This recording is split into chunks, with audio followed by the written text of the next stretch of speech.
what was their experience, even if it wasn't a related field, what happened in their college experience. So, hopefully I'll give you a little insight and then what I've done, stuff like that. So, I go to Milwaukee School of Engineering. Graduated here in 2008, and then went straight to MSOE, 2008 to 2012, 4-year program. Mechanical engineering, I'll explain what that actually is. Mathematics minor, seemed kind of geeky, which Boulder did a good job teaching me here. Involved in some professional societies. I asked this in the last class, and actually a girl answered. I was amazed that how many people change their own oil, or like have changed oil on a vehicle? A couple? Okay, cool. Have you ever seen SAE 10W30 and wondered what it stood for? Like, there's a standard for these oils, right? Because if you just poured like 2 liter of Coke in your car, would that really work? Probably not. Might clean some stuff, is the acid. But you know, there's standards for different things. Who develops those? Society of Automotive Engineers, SAE, for vehicles. And there's also American Society of Mechanical Engineers. It's also Circle K. These are things I'm involved in, like Q1 here. I'm involved in your time and whatnot. Circle K, get out in the community. So that's a large overview. Just to give you an idea of my schedule, green is my classes, red is work as a research assistant, which I'll get to later.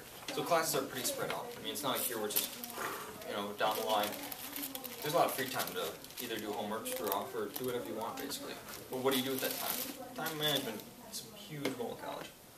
So, not too many classes, not too much time, tons of homework. So I also wanted to contrast university as far as campus size.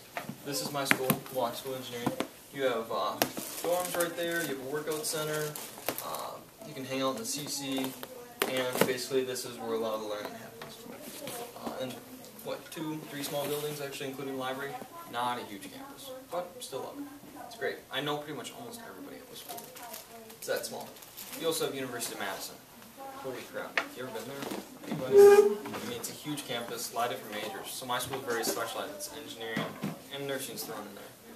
This has, I don't even know, what, 100 majors or something like that? I mean, you have all the different disciplines. Huge campus. Something to consider, you know, do you want that small community fit to you? My school is in the middle of downtown Milwaukee. It's great. A lot of arts performance, stuff like that. Do you already want to go to Platteville? Do you want to go somewhere else? It depends. You really have to look. Maybe you can go to the school. See what you want. So how did I choose college? Cost was a big thing I considered. I kind of neglected it actually after a while because of certain factors which I'll get into later. So what kind of major? What do I like to do? Did I know I really wanted to go to mechanical engineering? No. I knew what mechanical engineering description was. I knew that kind of fit me. It wasn't, yeah, I know I'm a mechanical engineer, I'll spend 4 years. I know people who went to college for like 1 year. Like, you know, I really don't like that major, I'm going to switch to this major. It's a huge benefit of Madison. You can go from one major to the next, and you don't have to switch schools. You also look at salary. I originally, when I was like starting high school, wanted to be a cartoonist. You don't get paid a huge amounts of money to create Disney, you know, cartoons. But I mean, if you love it and that's what you want to do, it's great. But I was like, well, I also like math, I also like science. So what fits me? Engineering. Engineers get paid decently, you know, $50,000 a year and upward. Also location. Downtown Milwaukee's great. I actually played in the symphony orchestra. I played in different things, which concerts, whatnot. There's all different things inside the city that I love. And also, I'll touch on this later, professors versus teaching assistants. Just give you a realization of, at least my cost of tuition and whatnot. And you're talking $30,000, well actually probably around 40, but that's offset by all the scholarships I applied for, got, whatever. My school, depending on your GPA and your ACT scores, will give you a merit scholarship. What was mine? $11,000. Great. Like, I can't even make that much money in a year. So they give that to me. Also, government financial aid, that helps out. That's $7 grand a year. Great. NASA picked up the tab at $15 grand a year because I won a scholarship, which I'll probably talk about later. For 2 years, paid me to go to school. No strings attached. Because of basically a scholarship I filled out when I was really bored. I thought I had a snowball's chance in warm place of actually getting the scholarship. I wasn't this amazing student. I was just really hardworking and did a lot of different things. And I happened to win it. It's great. So, what does that school actually cost me? Roughly $8 grand.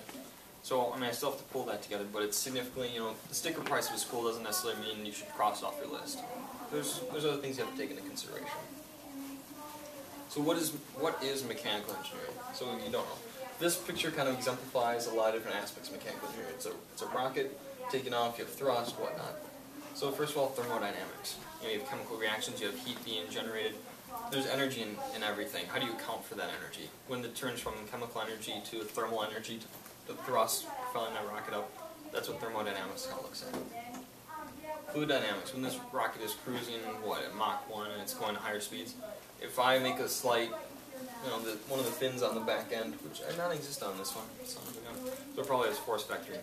Anywho, fluid dynamics, aerodynamics, stuff like that you have to need to take into consideration. Also this thrust, well, what's the density of that? You're pushing that out the back end. Those are in physics, conservation of momentum. So you're pushing that out, it's going to propel you upwards. Something that fluid dynamics takes into account. Mechanics and materials. In a project, should I use aluminum? Should I use PVC? Should I use composite materials? What do I use? You have to kind of look into that. It doesn't really matter which way I bend this, I stretch this, it's going to act the same.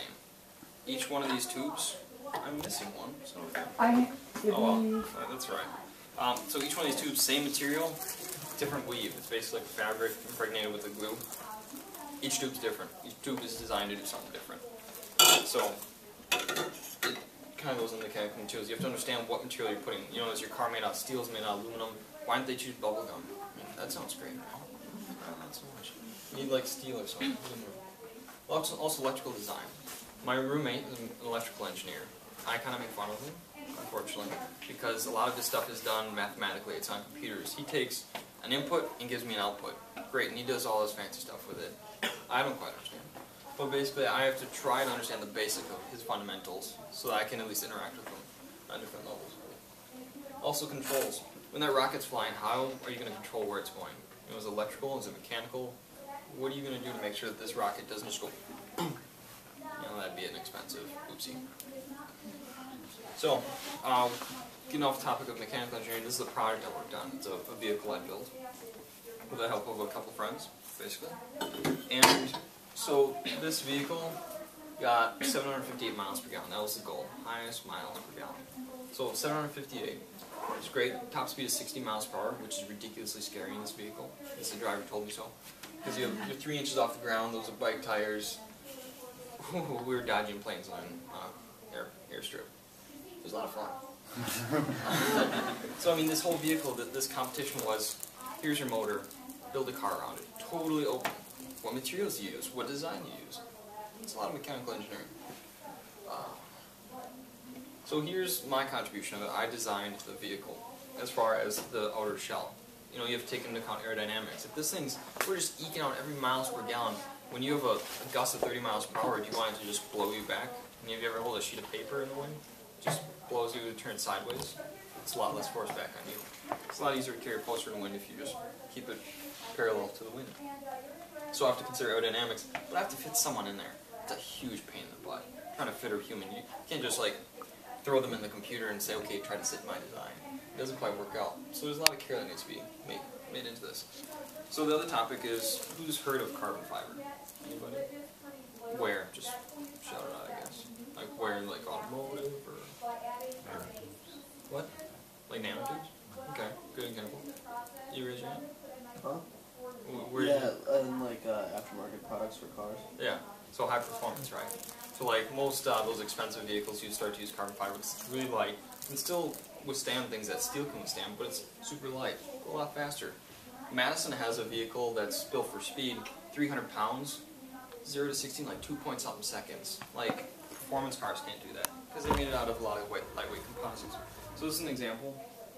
For composites. The tough part about composites, relatively new with carbon fiber, is that it has directional properties. So this is really well understood. Aluminum, really well understood. You want to bend this, well you do this, and the material properties are the same in every direction. And pretty much no matter which way